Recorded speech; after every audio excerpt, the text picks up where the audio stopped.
Hello friends, welcome back to Chethvi ಪಾಕಶಾಲಾ. ನಾನಿವಾಗ ಮಾಡೋಕ್ಕೆ ಹೊರಟಿರೋದೇನೆಂದರೆ ಮೊಟ್ಟೆ ಮಸಾಲ ಗ್ರೇವಿ ಮಾಡೋಕ್ಕೆ ಹೊರಟಿದ್ದೀನಿ.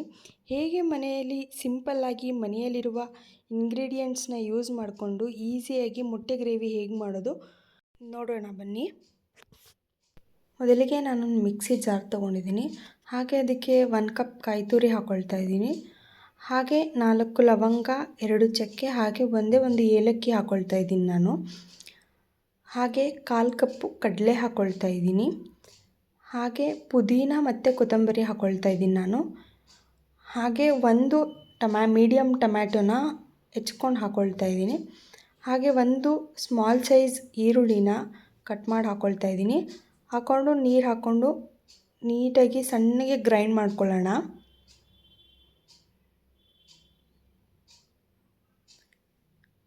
ನೋಡಿ, ಚೆನ್ನಾಗಿ ಗ್ರೈಂಡ್ ಆಗಿದೆ. ನೋಡಿ, ಈ ಥರ ಸಣ್ಣಕ್ಕೆ ರುಬ್ಕೋಬೇಕು.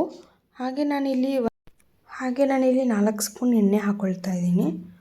ಹಾಕ್ಕೊಂಡು ನೀಟಾಗೆ ಪ್ಯಾನ್ಗೆಲ್ಲ ಎಣ್ಣೆ ಇದು ಮಾಡ್ಕೊಳ್ಳೋಣ.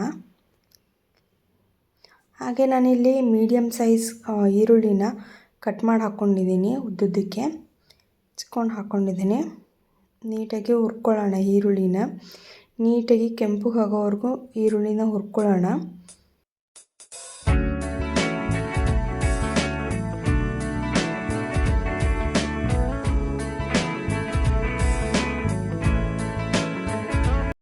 ಈಗ ನಾನಿಲ್ಲಿ 1 ಟೇಬಲ್ ಸ್ಪೂನ್ ಶುಂಠಿ ಬೆಳ್ಳುಳ್ಳಿ ಪೇಸ್ಟ್ ಹಾಕ್ಕೊತಿದ್ದೀನಿ. ನಾನು ಸಲಿ ಶುಂಠಿ ಬೆಳ್ಳುಳ್ಳಿ ಹಾಗೆ ಈರುಳ್ಳಿನೂ ಕೂಡ ಪೇಸ್ಟ್ ಮಾಡಿ ಹಾಕ್ಕೊಳ್ತಾ ಇದ್ದೆ.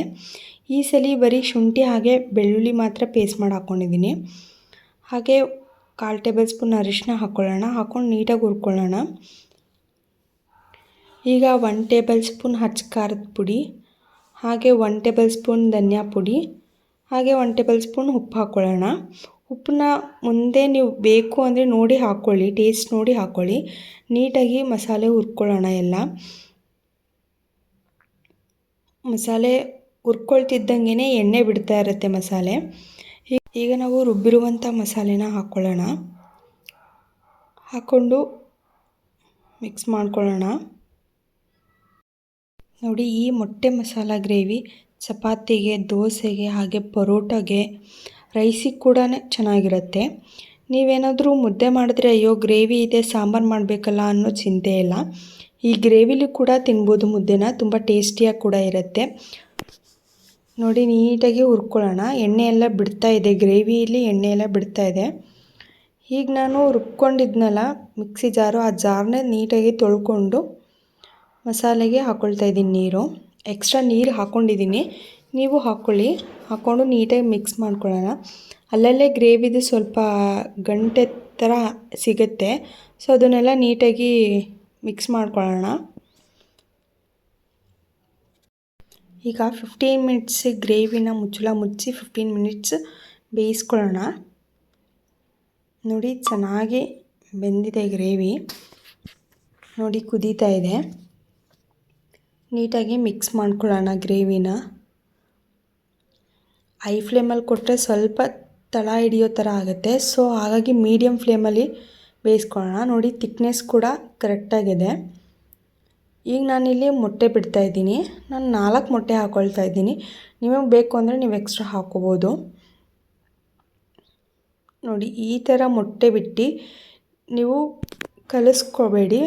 ಒಬ್ಬೊಬ್ಬರು ಏನು ಮಾಡ್ತಾರೆ, ಮೊಟ್ಟೆ ಬಿಟ್ಟಿದ ತಕ್ಷಣವೇ ಕಲಿಸ್ಕೊಂಡ್ಬಿಡ್ತಾರೆ. ದಯವಿಟ್ಟು ಆ ಥರ ಕಲಿಸ್ಕೊಳ್ಳೋಕೆ ಹೋಗಬೇಡಿ. ಈಗ ಒಂದು 10 ಮಿನಿಟ್ಸು ಮುಚ್ಚಳ ಮುಚ್ಚಿ ಬೇಯಿಸ್ಕೊಳ್ಳೋಣ. ನೋಡಿ, 10 ಮಿನಿಟ್ಸ್ ಮುಚ್ಚಳ ಮುಚ್ಚಿ ಬೇಯಿಸ್ಕೊಂಡಿರೋದಕ್ಕೆ ಯಾವ ಥರ ಆಗಿದೆ ಅಂತ. ನೀಟಾಗಿ ಒಂದೇ ಉಲ್ಟಾ ಮಡಚಿ ಒಂದು 5 ಮಿನಿಟ್ಸ್ ಬೇಯಿಸ್ಕೊಳ್ಳೋಣ. ಹಾಗೇ ನೋಡಿ, ಎಷ್ಟು ಚೆನ್ನಾಗಿ ಮೊಟ್ಟೆ ಒಂಚೂರು ಕದ್ರಿಲ್ಲ, ಹಾಗಾಗೇ ಇದೆ. ಬೆಂದಿರುತ್ತೆ ಕೂಡ, ಅಯ್ಯೋ ಬೆಂದಿರುತ್ತೋ ಇಲ್ವೋ ಅನ್ನೋ ಟೆನ್ಷನ್ ಇಲ್ಲ, ಚೆನ್ನಾಗಿ ಮೊಟ್ಟೆ ಬೆಂದಿರುತ್ತೆ. ನೋಡಿ, ಗ್ರೇವಿನೂ ಕೂಡ ಇನ್ನೂ ಗಟ್ಟಿಯಾಗಿದೆ. ನೋಡಿ, ಎಷ್ಟು ಚೆನ್ನಾಗಿ ಮೊಟ್ಟೆ ಹಾಗೇ ಇದೆ, ಒಂಚೂರು ಕದ್ರಿಲ್ಲ ಮೊಟ್ಟೆ. ಕದ್ರಿದ್ರೆ ಸಾಂಬಾರೆಲ್ಲ ಆಗೋಗುತ್ತೆ, ಅಷ್ಟು ಚೆನ್ನಾಗಿರಲ್ಲ. ಈ ಥರ ಮಾಡಿಕೊಂಡು ತಿನ್ನಿ, ತುಂಬಾ ಟೇಸ್ಟಿಯಾಗಿ ಕೂಡ ಇರುತ್ತೆ. ನೋಡಿ ಗ್ರೇವಿ ಇನ್ನೂ ಕೂಡ ಗಟ್ಟಿಯಾಗಿದೆ. ಸಾಕು, ಗ್ರೇವಿ ಇಷ್ಟು ಗಟ್ಟಿ ಇದ್ದರೆ ತುಂಬಾ ಚೆನ್ನಾಗಿರುತ್ತೆ ಟೇಸ್ಟು. ಒಮ್ಮೆ ಮಾಡಿ ನೋಡಿ. ಫೈನಲ್ಲಾಗಿ ಗ್ರೇವಿ ಆಗಿದೆ. ನಾನೀಗ ಆಫ್ ಮಾಡ್ಕೊತಾ ಇದ್ದೀನಿ ಗ್ಯಾಸು.